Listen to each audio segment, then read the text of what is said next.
एक बार की बात है, एक गांव में दो जोड़े रहते थे। उस औरत के बहुत सारी कहानियाँ आता था, लेकिन उसका पति को भी पता नहीं था कि उसकी पत्नी कहानी बहुत सारी आता है। वो दोनों बहुत खुश थे, लेकिन एक दिन उसका पति कहता है,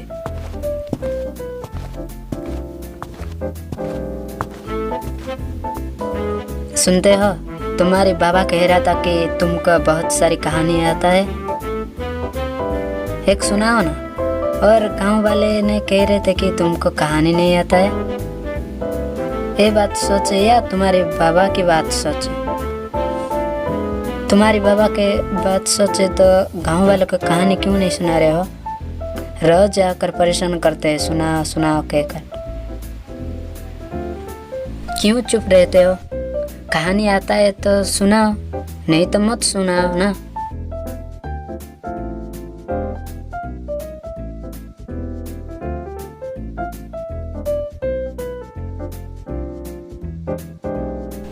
नहीं, दरअसल आता है, लेकिन कहाँ से शुरुआत करना है भाई समझ नहीं आती है। लेकिन उनको पता नहीं था कि कहानी जिंदा हो गई है। चुप रहकर कहानी को जिंदा कर दिए है। मैं उसके पास हूँ, फिर भी नहीं सुना रहा है। एक बार मैं उसके पास हूँ, फिर भी नहीं सुना रहा है। एक बार शुरू करता तो अंत कर ही रुकता। इनको मरना ही पड़ेगा, नहीं इनको मारना ही पड़ेगा।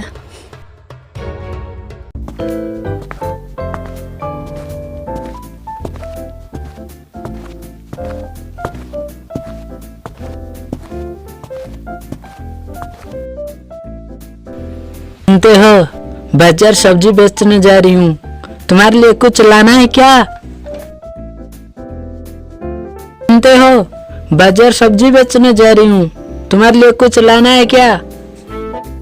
हाँ, झुमका की साड़ी लेके आओ। बहुत दिन से लाऊंगी कहकर नहीं लेकर आए। आज याद करके लेके आओ, नहीं तो घर के अंदर घुसने नहीं दूंगी। ठीक है, लेकिन देर हो जाएगी तो? बाजार जाकर सब्जी बेचते बेचते खत्म होते होते शाम हो जाता है।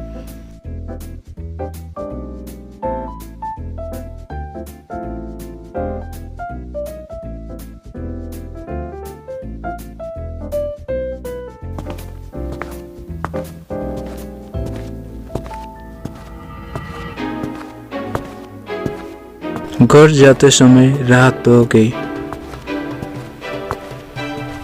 तो पास के गांव में एक घर में सब लोग ठहर जाते हैं। आदमी ने उस साड़ी को बाहर निकाल कर देखता है। हर कुछ समय के बाद सो जाते हैं। साड़ी बाहर रखे थे।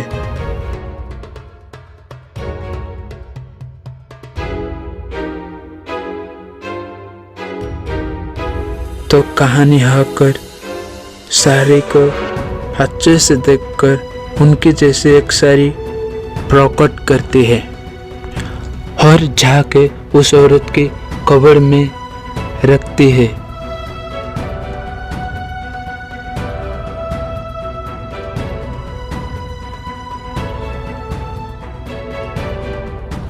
सुबह देखकर वो बहुत खुश होके नहा धोकर पहन लेता है।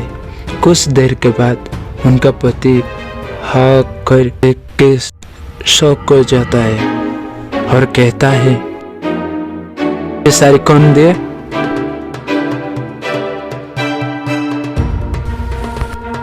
वो कवर में थी तो मैंने सोचा तुम रखे थे तो मैं पहन ली। मेरी साड़ी तो मेरे पास है, देखो। और नहा धोकर खाना खा लो। लेकिन सोचने लगती है कुछ तो छुपा रहा है। किसके साथ चक्कर चला रही है क्या? बहुत सारी शायद उसका प्रेमी दिए है। ऐसा है तो उसको मरना होगा। ऐसा सोच के खुराड़ी नमक मिलाकर सुबह शाम हो जाता है। धार लगाते लगाते आज उसे नहीं छोड़ूंगी, ऐसा कह के रात के समय मारने की तैयारी करते समय उसका पेट गड़बड़ होता है। तो तुम रुको, मैं खेत में जाकर आऊंगी। वो आदमी चला जाता है। खेत पर पहुंचता है तो घूमने की नाम नहीं लेता है। जोर से पेट गड़बड़ आती है लेकिन खत्म नहीं होता है। घर जाते समय फिर से लगती है। उससे ही समय पर सोने लगते हैं। पहले ये बुझाने लगते हैं। उस आदमी देखती है दूर से कुछ चमकते हुए रोशनी उनके पास आने लगते हैं।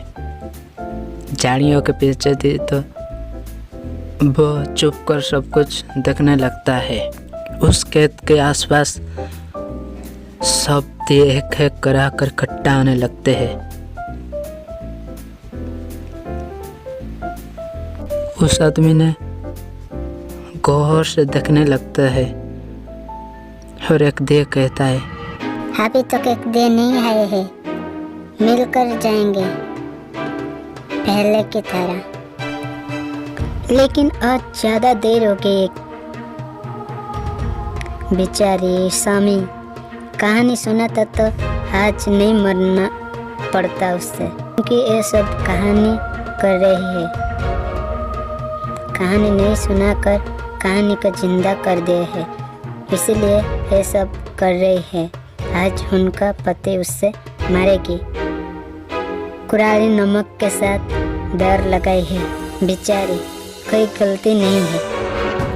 बहुत झुमका की सारी कहानी दिए है। उनका पति को लगता है कि उनका कोई प्रेमी है, वो ला कर दिए है। सुन के उस आदमी को समझ आता है और जल्दी जाकर उनके पत्नी को माफी मांग के कहता है, मैं तुमको आज मार देने का सोच रहा था। सब कुछ कहानी की वजह से है। तुम कल से शाम को उस में लाए हुए झुमके की साड़ी पहन के कहानी सुनाओगे। लेकिन शुरुआत तो करो, अंत आ जाएगी। ठीक है। अरे सब कुछ मेरे द्वारा हुए थे, कैसे मरने देती? कहानी शुरुआत हो गई ना तुमसे ही स्वामी।